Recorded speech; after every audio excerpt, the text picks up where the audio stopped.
Special beef বিরিয়ানির recipe আজকে আপনাদের মাঝে আমি শেয়ার করব। অত্যন্ত মুখরোচক, সুস্বাদু, দেখতে যেমন লোভনীয়, খেতেও কিন্তু অসম্ভব মজার ছিল।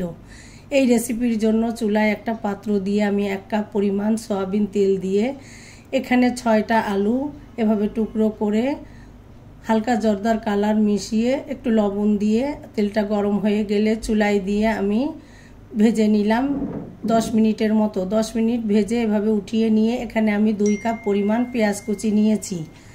পেঁয়াজ কুচিটা আমি ওই একই তেলের ভিতরে দিয়ে বেরেস্তা করে নিচ্ছি।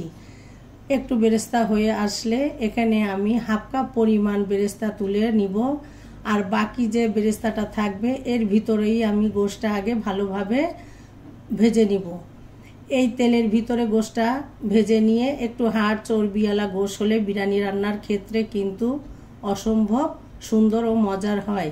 আমি একটু হাড় চর্বিওয়ালা গোশটা নিয়েছি, আগে থেকে কেটে ধুয়ে পরিষ্কার করে নিয়ে, আর আমি রেগুলার কাটটা কেটেছি। যেহেতু আমার পরিবারের সদস্যরাই খাবো, তাই আমি আমার পরিবারের সদস্যদের পছন্দ অনুযায়ী কেটে নিয়েছি। আপনারা চাইলে আপনাদের পছন্দ অনুযায়ী কেটে নিতে পারেন।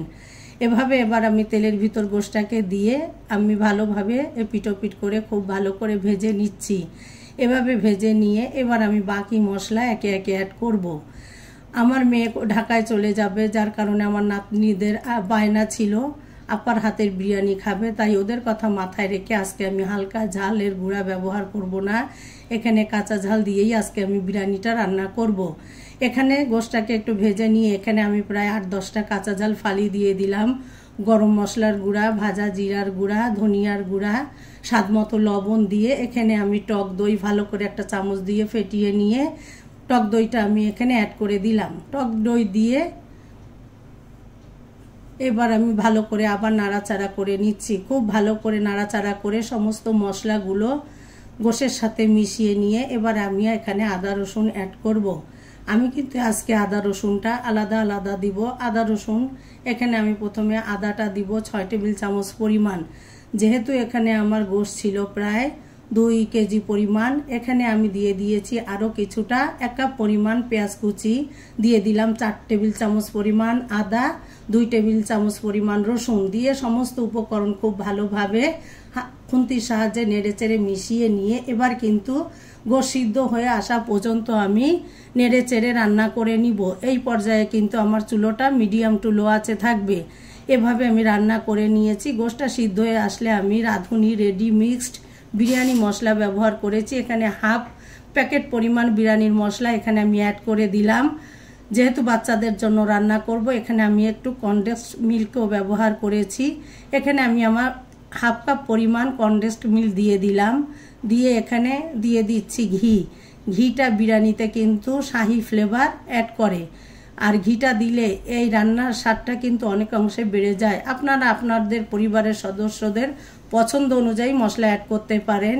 আমি এখানে বাদাম কিশমিশ দিয়ে দিলাম পেঁয়াজের বেরেস্তা দিয়ে ভালোভাবে নাড়াচাড়া করে আমি যে আলুটা লাল করে রেখেছিলাম এই আলুটা এখানে অ্যাড করে দিচ্ছি। আপনারা চাইলে আলুটা স্কিপ করতে পারেন, আমার পরিবারের লোকেরা পছন্দ করে তাই আমি দিলাম। এখানে আমি দিয়ে দিলাম 6টা কাঁচা ঝাল, একটু ফালু করে দিয়ে দিলাম।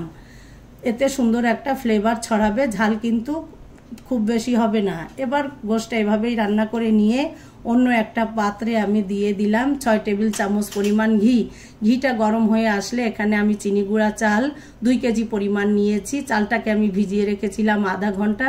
এরপর কষলে ধুয়ে ভালো করে পানি ঝরিয়ে নিয়ে ঘিটা গরম হয়ে আসলে ঘির মধ্যে দিয়ে খুব ভালো করে ভেজে নিলাম।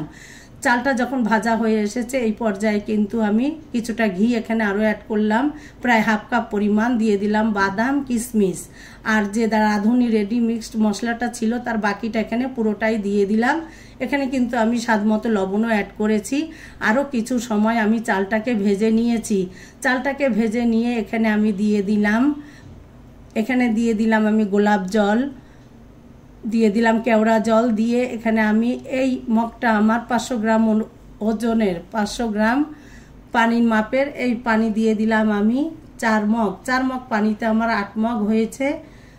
দিয়ে আমি এবার নাড়াচাড়া করে খুব ভালো করে চালের সাথে মিশিয়ে নিলাম। আর এভাবে কিন্তু আজকে আমি বিরিয়ানিটা রান্না করেছি। এবার আমি ঢাকনা দিয়ে জাল করে নিচ্ছি চালটা।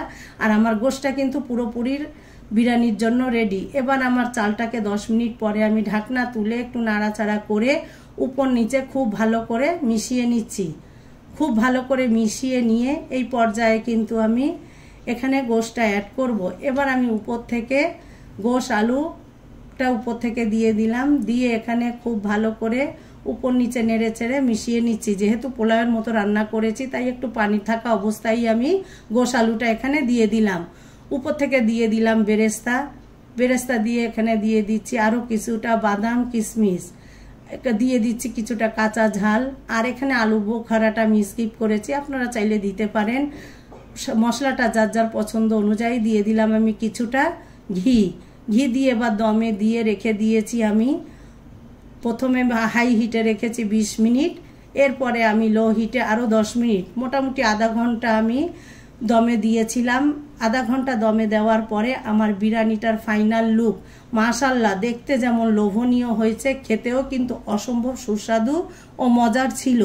আর সাথে ছিল চিকেন ফ্রাই। আলহামদুলিল্লাহ, ঈদে আমার প্রিয়জনের জন্য আমার আয়োজন আমার প্রিয় ভাই বোনের মাঝে আমি শেয়ার করলাম। এভাবে আমি বিরিয়ানিটা রান্না করেছি, দেখতেই পাচ্ছেন। আমি একটু পরিবেশন করে আপনাদের দেখিয়ে দিলাম। ভালো লাগলে আমার সাথে থাকবেন, লাইক কমেন্ট শেয়ার করবেন। সবাই অনেক বেশি ভালো থাকবেন। পুরো ভিডিও দেখে একটা গঠনমূলক কমেন্ট করবেন। সবাইকে ধন্যবাদ। আল্লাহ হাফেজ।